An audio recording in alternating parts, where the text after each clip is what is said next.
ഇവിടയിൽ വളരെ ഇമ്പോർട്ടൻ്റ് ആയിട്ടുള്ള key developments ആണ് നമ്മൾ നോക്കുന്നത്. പ്രത്യേകിച്ച് ഷെയ്ഖ് ഹസീന വരുന്ന ഡിസംബർ മാസത്തോടു കൂടി ഈ 2026 ഡിസംബറിൽ ബംഗ്ലാദേശിലേക്ക് മടങ്ങിപ്പോകാൻ വേണ്ടിയിട്ടുള്ള തീരുമാനം പ്രഖ്യാപിച്ചിട്ടുണ്ട്. അത് ഇന്ത്യക്കുള്ളിൽ താമസിക്കുമ്പോൾ അവരിങ്ങനൊരു പ്രഖ്യാപനം നടത്തിയിരിക്കുകയാണ്. ഇന്ത്യൻ ഗവൺമെൻറ്റിൻ്റെ പെർമിഷൻ ഉണ്ടോ ഇല്ലയോ എന്നുള്ളതിനെക്കുറിച്ചൊക്കെ നമുക്ക് പിന്നീട് ചർച്ച ചെയ്യാം. പക്ഷേ ഇപ്പോൾ ഇങ്ങനൊരു പ്രഖ്യാപനം പുറത്തു വന്ന സ്ഥിതിക്ക് ഇതുമായിട്ട് ബന്ധപ്പെട്ട് ബംഗ്ലാദേശിൻ്റെ ഉള്ളിലും അതേപോലെ ഇന്ത്യയിലും ഈ വിഷയം വലിയ രീതിയിൽ ശ്രദ്ധ പിടിച്ച് പറ്റിയിട്ടുണ്ട്.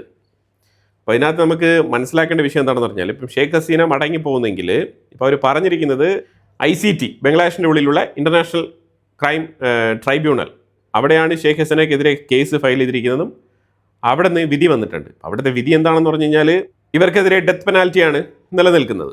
അപ്പോൾ ഈ സാഹചര്യത്തിൽ ഷെയ്ഖ് ഹസീന പറഞ്ഞിരിക്കുന്നത്, ഞാൻ കോടതിയിൽ ഹാജരാവും, എനിക്കെതിരെയുള്ള വധശിക്ഷ അവിടെ വെച്ച് നടപ്പാക്കുന്നെങ്കിൽ നടപ്പാക്കിക്കോട്ടെ, ഞാൻ മരിക്കുമ്പോൾ എൻ്റെ മണ്ണിൽ മരിക്കാനാണ് താല്പര്യപ്പെടുന്നത് എന്നുള്ള തരത്തിലൊരു സെൻറ്റിമെൻ്റൽ സ്റ്റേറ്റ്മെൻ്റ് ആയിട്ടാണ് പുറത്തുവിട്ടിരിക്കുന്നത്. ഇതിനകത്ത് ഇപ്പം ഷെയ്ഖ് ഹസീന ബംഗ്ലാദേശിലെത്തിക്കഴിയുമ്പോൾ അവിടുത്തെ നിലവിലെ ഭരണകൂടം, ഇതിനു മുമ്പ് അവിടെ ഭരിച്ചിരുന്നത് ശരിക്കും ഷെയ്ഖ് ഹസീനയുടെ അവാമി ലീഗ് പാർട്ടിയും അതേപോലെ ഇവരെ എതിർത്ത് നിന്നിരുന്നത് ഖാലിദാസിയ എന്ന് പറഞ്ഞ BNP ബംഗ്ലാദേശ് നാഷണൽ പാർട്ടിയുടെ വ്യക്തിയുമായിരുന്നു. ഇപ്പം ബംഗ്ലാദേശ് നാഷണൽ പാർട്ടിയെ ലീഡ് ചെയ്യുന്നത് ഖാലിദാസിയ മരണപ്പെട്ടതുകൊണ്ട് തന്നെ ഖാലിദാസിയയുടെ മകനായിട്ടുള്ള താരിഖ് റഹ്മാനാണ്. അപ്പോൾ താരിഖ് റഹ്മാൻ ഇതൊരു പ്രതിസന്ധി സൃഷ്ടിക്കുന്നുണ്ട്. എങ്ങനെയാണെന്ന് പറഞ്ഞാൽ, ഇപ്പം ഷെയ്ഖ് ഹസീന ബംഗ്ലാദേശിലേക്ക് കടന്നു വരുന്നു. അപ്പോഴത്തേക്കും താരിഖ് റഹ്മാൻ്റെ നിലവിലെ സർക്കാർ ഷെയ്ഖ് ഹസീനയ്ക്കെതിരെ ആക്ഷൻസ് എടുത്തില്ല എന്നുണ്ടെങ്കിൽ, അതായത് ഈ രണ്ട് പാർട്ടികളും ഒന്നാണ്, പൊതുജനങ്ങൾക്ക് ഇവർ ഒന്നും തന്നെ ചെയ്യില്ല, ഇവർ തമ്മിൽ അന്തർധാര വളരെ സജീവമാണ് എന്നുള്ള തരത്തിൽ പ്രസ്താവനകൾ പുറത്തിറങ്ങും. ശരിക്കും അവിടെ ഒരു എംപ്റ്റി സ്പേസ് ആഗ്രഹിക്കുന്ന മറ്റൊരു കക്ഷിയുണ്ട്. അത് ഒരു പൊളിറ്റിക്കൽ പാർട്ടിയായിട്ട് വളർന്ന് പന്തലിച്ച് നിൽക്കുന്ന ഒരു ഭീകര പ്രസ്ഥാനമാണ്, ജമാഅത്ത് ഇസ്ലാമി എന്ന് വിളിക്കും. ഈ ജമാഅത്ത് ഇസ്ലാമി അവാമി ലീഗ് അവിടെ ഉണ്ടായിരുന്ന സമയത്ത് വെറും 10 മുതൽ 15 സീറ്റുകളിൽ മാത്രം ഒതുങ്ങി നിന്നിരുന്ന ഒരു പാർട്ടി ഇന്ന് അവാമി ലീഗിൻ്റെ അഭാവത്തിൽ 77 സീറ്റുകൾ നേടി ഒരു വലിയ പൊളിറ്റിക്കൽ പാർട്ടിയായിട്ട് തന്നെ മാറിയിട്ടുണ്ട്. അപ്പോൾ അവിടെ അവാമി ലീഗിൻ്റെ ആബ്സെൻസ് അവിടെ ഉണ്ടാകുന്നത് ഏറ്റവും കൂടുതൽ ഗുണം ചെയ്തിരിക്കുന്നത് ഈ തീവ്ര നിലപാടുള്ള ഈ ജമാഅത്ത് ഇസ്ലാമിക്കാണ്. ഇത് താരിഖ് റഹ്മാനും നല്ലതല്ല, അതേപോലെ അവാമി ലീഗ് ഇനി ഫ്യൂച്ചറിൽ മടങ്ങി വരാനിരിക്കുന്ന ആ പാർട്ടിയുടെ അനുഭാവികൾക്കും അത് നല്ലതല്ല. ഈ സാഹചര്യത്തിൽ ഷെയ്ഖ് ഹസീന അവിടെ മടങ്ങിയെത്തുമ്പോൾ അവർക്കെതിരെ നിലപാട് കർശനമാക്കാൻ വേണ്ടിയിട്ട് ഈ ജമാഅത്ത് ഇസ്ലാമികൾ താരിഖ് റഹ്മാൻ്റെ ഇപ്പോഴത്തെ BNP പാർട്ടിയുടെ മേളിൽ സമ്മർദ്ദം ചെലുത്തും. ആ സാഹചര്യത്തിൽ ഒരു പക്ഷേ ഷെയ്ഖ് ഹസീനയുടെ ഈ ഡെത്ത് പെനാൽറ്റി അതിലൊരു ഇളവ് വരുത്തിക്കൊണ്ട് പുള്ളിക്കാരിക്ക് ലൈഫ് ടൈം ഇംപ്രസൺമെൻറ്റ് വിധിക്കാനുള്ള സാധ്യതയുണ്ട്. ഇനി അങ്ങനെയാണെങ്കിൽ പോലും ഷെയ്ഖ് ഹസീന ഇന്ത്യക്കുള്ളിൽ താമസിക്കുന്ന ഈ ഒരു കാലയളവിൽ 120 മീറ്റിംഗ്സ് അവാമി ലീഗ് മെമ്പേഴ്സുമായിട്ട് നടത്തിയിട്ടുണ്ട്. ഇവരൊക്കെ തന്നെ ഒളിഞ്ഞും തെളിഞ്ഞും ബംഗ്ലാദേശിനുള്ളിൽ അവരുടെ പാർട്ടി പ്രവർത്തനങ്ങൾ വളരെ രഹസ്യമായിട്ട് തന്നെ മുന്നോട്ട് കൊണ്ടുപോയിക്കൊണ്ടിരിക്കുകയാണ്. 300 യൂണിറ്റുകളിലാണ് ഈ മീറ്റിംഗ് നടത്തിയിരിക്കുന്നത്. 300 യൂണിറ്റുകളിൽപ്പെട്ട മെമ്പേഴ്സിനെ ഒരുമിച്ച് ചേർത്ത് വിർച്വൽ മീറ്റിംഗ് ആണ് നടത്തിയിരിക്കുന്നത്. അതായത് ഷെയ്ഖ് ഹസീന അവരുടെ മടങ്ങിപ്പോക്കിന് വേണ്ടിയിട്ടുള്ള കൃത്യമായിട്ടുള്ള ആ ഒരു ബേസിക് സെറ്റപ്പ് ഒരുക്കിയിട്ടുണ്ട്. അതുപോലെ തന്നെ ഇവരുടെ പാർട്ടിയുടെ ഒപ്പം തന്നെ പ്രവർത്തിച്ചിരുന്ന ആസാദ് ഉസ്മാൻ, ഈ ഷെയ്ഖ് ഹസീന ഭരിച്ചിരുന്ന സമയത്ത് അവിടുത്തെ ഇൻറ്റീരിയർ മിനിസ്റ്റർ ആയിരുന്നു, പുള്ളിക്കാരനെതിരെയും ഇതേ പെനാൽറ്റി നിലനിൽക്കുന്നുണ്ട്. പുള്ളിക്കാരന് മടങ്ങി എത്തും എന്നാണ് പറയുന്നത്. അപ്പോൾ എന്തോ പാചകം ചെയ്ത് റെഡിയാക്കി കുക്ക് ചെയ്ത് സെറ്റപ്പ് ആക്കിയിട്ടാണ് ബംഗ്ലാദേശിലേക്ക് പോകുന്നത്. അപ്പോൾ ഈ സെൻറ്റിമെൻ്റൽ സ്റ്റേറ്റ്മെൻറ്റ് പറഞ്ഞതുകൊണ്ട് തന്നെ ഈ ഡെത്ത് പെനാൽറ്റി നടപ്പിലാക്കാനുള്ള സാധ്യത വളരെ കുറവാണ്. കാരണം അവിടെ എവിഡൻസ്, അവിടെ നടന്ന കലാപത്തിൽ നിരവധി പേർ കൊല്ലപ്പെട്ടു, ആർമിയാണ് അവർക്കെതിരെ വെടിവെച്ചത്. ആ സാഹചര്യത്തിൽ 700-ലധികം ബംഗ്ലാദേശി പൗരന്മാർ കൊല്ലപ്പെട്ടു. അതിന് കാരണമായി തീർന്നത് ഷെയ്ഖ് ഹസീനയാണെന്നുള്ള ആരോപണമാണ് നിലനിൽക്കുന്നത്. അതിനെതിരെയാണ് ഇവർക്ക് ഡെത്ത് പെനാൽറ്റി കിട്ടിയിരിക്കുന്നത്. അപ്പോൾ ഇത് തെളിയിക്കപ്പെടേണ്ടതുണ്ട്. ഇവരുടെ അഭാവത്തിലാണ് അവിടെ കൃത്യമായിട്ട് ഇവർക്കെതിരെയുള്ള ഈ വിധിയൊക്കെ പുറപ്പെടുവിച്ചിരിക്കുന്നത്. ഇവർക്കതിന് അപ്പീൽ പോകാനും അത് തെറ്റാണെന്ന് വാദിക്കാനുമുള്ള അവകാശമുണ്ട്. പക്ഷെ ഇവിടെ ഒരു കാര്യം മനസ്സിലാക്കേണ്ടതുണ്ട്. ഈ അവാമി ലീഗിൻ്റെ മടങ്ങിവരവിനെ ജമാഅത്ത് ഇസ്ലാമി ആഗ്രഹിക്കുന്നില്ല. അവർ തീവ്ര നിലപാടുള്ള ആൾക്കാരാണ്. ഇനി ഇന്ത്യയിൽ നിന്നും ഇങ്ങനൊരു സ്റ്റേറ്റ്മെൻറ്റ് പറയുമ്പോൾ ഇന്ത്യൻ ഗവൺമെൻറ്റിൻ്റെ അവയർനെസ് ഇല്ലാതെ ഷെയ്ഖ് ഹസീന ഇങ്ങനൊരു സ്റ്റേറ്റ്മെൻറ്റ് പറയാനുള്ള സാധ്യത വളരെ കുറവാണ്. തീർച്ചയായിട്ടും ഇന്ത്യയുടെ അവയർനെസ്സോട് കൂടി തന്നെയാണ് ഷെയ്ഖ് ഹസീന ഈ സ്റ്റേറ്റ്മെൻറ്റ് പുറത്ത് പറഞ്ഞിരിക്കുന്നത്. അപ്പോൾ ഒന്നെങ്കിൽ ഇന്ത്യ കൃത്യമായിട്ട് ഷെയ്ഖ് ഹസീനയെ റീഇൻസ്റ്റേറ്റ് ചെയ്യണം, അല്ലാന്നുണ്ടെങ്കിൽ നിലവിൽ BNP പാർട്ടിയുമായിട്ട് ബന്ധപ്പെട്ട് അവരോടൊപ്പം ചേർന്ന് പ്രവർത്തിച്ച് തീവ്ര നിലപാടുള്ള ജമാഅത്ത് ഇസ്ലാമി പാർട്ടി പൊസിഷനിൽ വരാതിരിക്കാനും, അതുപോലെ തന്നെ ചൈനയുമായിട്ട് ബംഗ്ലാദേശ് കൂടുതൽ അടുപ്പം കാണിക്കാതിരിക്കാനും വേണ്ടിയിട്ടുള്ള ഡിപ്ലോമാറ്റിക് ചാനൽ ഓപ്പൺ ചെയ്ത് അതിലൂടെ കാര്യങ്ങൾ മുന്നോട്ട് നീക്കാം. ഇനിയിപ്പോൾ താരിഖ് റഹ്മാൻ കൂടുതൽ ചൈനയുമായിട്ട് അടുക്കുന്നു, ബോർഡർ ഇഷ്യൂസിൽ കൂടുതലായിട്ട് ഫോക്കസ് ചെയ്യുന്നില്ല, ഇങ്ങനെയൊക്കെ ഉണ്ടെങ്കിൽ തീർച്ചയായിട്ടും ഷെയ്ഖ് ഹസീനയെ റീഇൻസ്റ്റേറ്റ് ചെയ്യുന്നത് തന്നെയാണ് ഇന്ത്യക്ക് നല്ലത്. ഇതിനകത്ത് ഷെയ്ഖ് ഹസീനയെ റീഇൻസ്റ്റേറ്റ് ചെയ്യാൻ വേണ്ടിയിട്ട് ഇന്ത്യ ഇങ്ങനൊരു പ്ലാൻ പ്രൊസീഡ് ചെയ്യുന്നു എന്ന് ഞാൻ പറയുന്നില്ല, പക്ഷേ പ്രത്യക്ഷത്തിൽ അങ്ങനെയാണ് മനസ്സിലാക്കാൻ പറ്റുന്നത്. അതായത് സ്ലോലി ഒരു കംബാക്ക് അവാമി ലീഗ് പാർട്ടിക്ക്. അവാമി ലീഗ് അവിടെ ശക്തമായ പ്രതിപക്ഷമായിട്ടെങ്കിലും തുടരേണ്ടതിൻ്റെ വളരെ വളരെ സീരിയസ് ആയിട്ടുള്ള ഒരു കാലഘട്ടത്തിലൂടെയാണ് ബംഗ്ലാദേശും ഇന്ത്യയും കടന്നു പോകുന്നത്.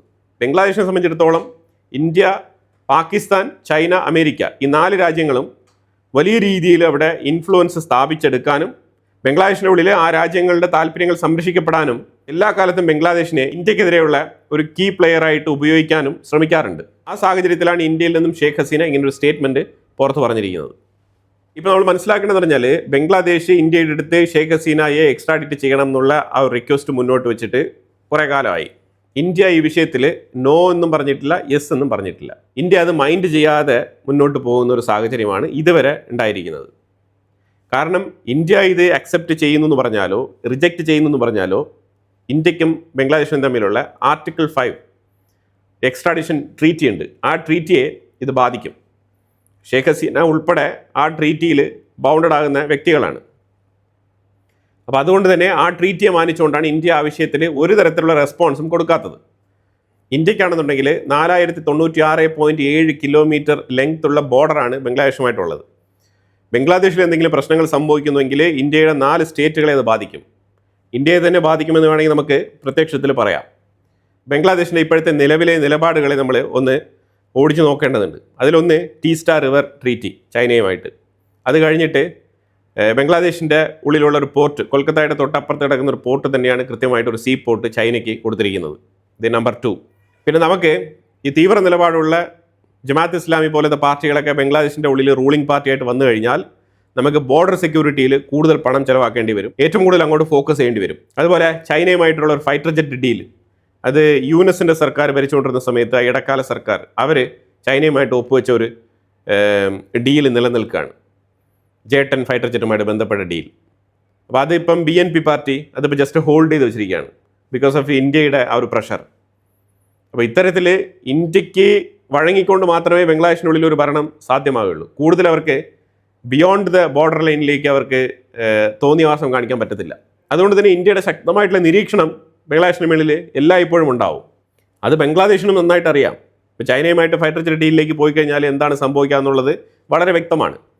ഈവൻ എല്ലാ കാര്യങ്ങൾക്കും 3 സൈഡിലും ഇന്ത്യയാണ് ബംഗ്ലാദേശിനെ ചുറ്റി കിടക്കുന്ന ലാൻഡ്. അപ്പോൾ എല്ലാ കാര്യങ്ങൾക്കും ഇന്ത്യ ഡിപ്പെൻഡ് ചെയ്താണ് ബംഗ്ലാദേശ് മുന്നോട്ട് പോയിക്കൊണ്ടിരിക്കുന്നത്. ഇതിൽ പല വിഷയങ്ങളിലേക്കും ഇന്ത്യയുടേതായിട്ടുള്ള നിലപാടെടുക്കും, അതിന് ബംഗ്ലാദേശിന് കോംപ്രമൈസ് ചെയ്യേണ്ടി വരും. അപ്പോൾ അതുകൊണ്ട് ചൈനയുമായിട്ട് അത്ര ഫ്രീ ആയിട്ടുള്ള ഒരു ഇടപെടൽ അത്ര എളുപ്പമല്ല ബംഗ്ലാദേശിന്.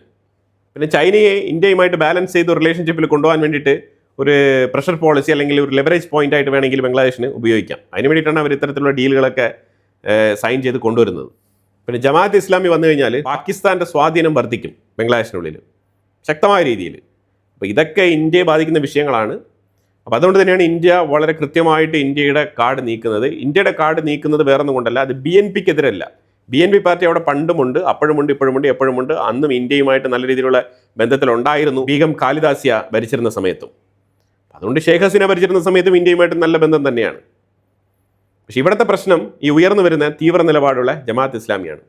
അതിനെതിരെയാണ് ഷെയ്ഖ് ഹസീനയെ വെച്ചിട്ട് ഇന്ത്യ ഇപ്പം ഇങ്ങനെ, അതായത് ഈ അവാമി ലീഗ് എന്നുള്ള പാർട്ടിയെ ഉയർത്തിക്കൊണ്ടുവരാൻ വേണ്ടിയിട്ടുള്ള ശ്രമം തുടങ്ങിയിരിക്കുന്നത്. ഇത് ഷെയ്ഖ് ഹസീനയുടെ അടുത്ത അധ്യായത്തിനുള്ള തുടക്കമായിട്ട് വേണമെങ്കിൽ നമുക്ക് കരുതാം. അല്ലാതെ ആരും ഡെത്ത് പെനാൽറ്റി നിലനിൽക്കുന്ന കോടതിയിൽ പോയിട്ട് ഞാൻ സറണ്ടർ ആവാം എന്ന് പറയില്ലല്ലോ. അപ്പം അതിൻ്റെ പുറകിൽ കൃത്യമായിട്ടുള്ള അജണ്ടയുണ്ട്. അതിന് വേണ്ടിയിട്ടുള്ള കരുക്കളാണ് ഷെയ്ഖ് ഹസീന ഇന്ത്യയിൽ നിന്നും നീക്കുന്നത്. ഇന്ത്യയുടെ ഫോർമർ ആർമി ചീഫ് പറഞ്ഞിരിക്കുന്ന ഒരു സ്റ്റേറ്റ്മെൻറ്റ് പാകിസ്ഥാനെതിരെയാണ്. ഞങ്ങൾ ചുമ്മാ ടെസ്റ്റിംഗ് ചെയ്താലും മതി, ബ്രഹ്മോസ് പാകിസ്ഥാൻ്റെ പ്രൈം മിനിസ്റ്ററിൻ്റെ ഓഫീസിൻ്റെ വാതിൽ കൂടെ വേണമെങ്കിലും കടന്നു വരും. ബ്രഹ്മോസ് മിസൈലിനെ കുറിച്ച് ഇന്ത്യയുടെ ഫോർമർ ആർമി ജനറൽ പറഞ്ഞിരിക്കുന്ന സ്റ്റേറ്റ്മെൻറ്റാണ്. ജെ സിംഗ് ആണ് ഈ സ്റ്റേറ്റ്മെൻറ്റ് പറഞ്ഞത്. പാകിസ്ഥാനെതിരെയാണ് പറഞ്ഞിരിക്കുന്നത്. ഇന്ത്യയുടെ കപ്പൽ ഒമാൻ്റെ തീരത്ത് വെച്ച് ഇറാൻ്റെ IRGC ആക്രമണം നടത്തിയതിനെ ശക്തമായ രീതിയിൽ ഇന്ത്യ കണ്ടംപ്റ്റ് രേഖപ്പെടുത്തിയിട്ടുണ്ട്.